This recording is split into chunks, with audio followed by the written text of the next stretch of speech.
जी अस्सलाम वालेकुम दोस्तों, क्या हाल है आपके? ठीक ठाक हैं, खैरियत नाल? जी दोस्तों, अज मैं बड़े अहम मौजू ते तुहाडे नाल गल करनी है कि गल ये जनाब कि तुसी हर रोज़ आए रोज़ देखते हो कि किसी ना किसी यूनीवर्सिटी दे विच किसी कॉलेज दे विच कोई ना कोई कुड़ियां मुंडियां दा स्कैंडल खुल के सामने आंदा साडे। चाहे वह काड़ा यूनीवर्सिटी होवे, चाहे वह बहावल नगर यूनीवर्सिटी होवे, चाहे वह बहावलपुर होवे, चाहे वह पंजाब यूनीवर्सिटी, कोई भी यूनीवर्सिटी ला लो पूरे पाकिस्तान की, हर रोज़ कोई ना कोई नवा स्कैंडल खुल के सामने आंदा साडा।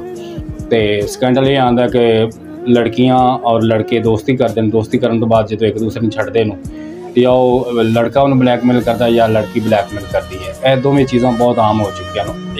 80% कुड़ियां इस टाइम लड़कियों को ब्लैकमेल हो रही हैं।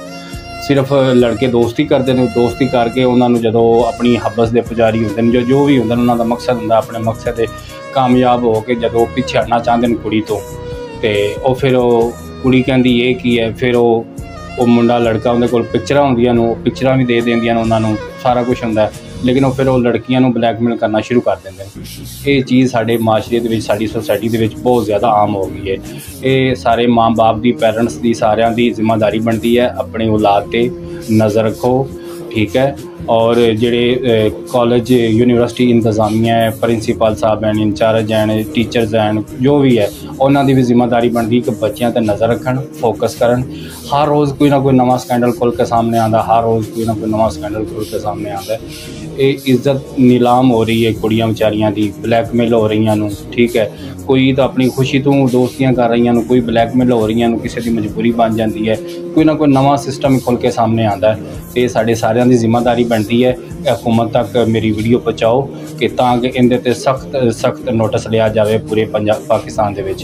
ये चीज़ से ज़्यादा से ज़्यादा जिथे फीमेल सिक्योरिटी होवे फीमेल होवन उत्थे चैकिंग होवे, सारा उत्थे निगरानी होवे, अच्छा सिक्योरिटी स्टाफ होवे जिहड़ा आन जान ते नज़र रखे सारे कुड़ियां मुंडियां ते। इस तरह का कुछ सिस्टम होना चाहिए, कैमरे होने चाहिए कि जिथे भी कुड़ी मुंडा खड़े होवन उन्हां ते फौरन फोकस होवे, उन्हां ते फौरी एक्शन लिया जाए।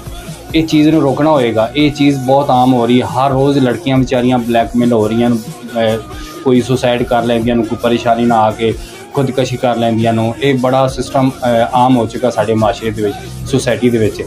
मैं सारे अपने भाइयों को रिक्वेस्ट करना, अपने फॉलोवर को रिक्वेस्ट करना कि मेरी वीडियो को ज़्यादा से ज़्यादा शेयर किया जाए ताकि साडी हुकूमत तक वीडियो पहुँचे और इस चीज़ से ज़्यादा से ज़्यादा एक्शन लवन।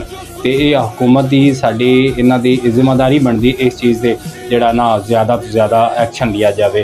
राणा हयात साहब हैं सूबाई एजुकेशन वजीर, उन्होंने भी इस चीज़ से ज़्यादा वर्क करना चाहिए, फोकस करना चाहिए कि जिथे यूनीवर्सिटीज़ हैं, कॉलेज हैं, उन्होंने फीमेल सिक्योरिटी स्टाफ होना चाहिए और अच्छा मेल स्टाफ भी होना चाहिए जिन्हें ज़्यादा से ज़्यादा इन्हां चीज़ों पर फोकस किया जाए। बहुत मेहरबानी, बहुत शुक्रिया, अल्लाह हाफिज़।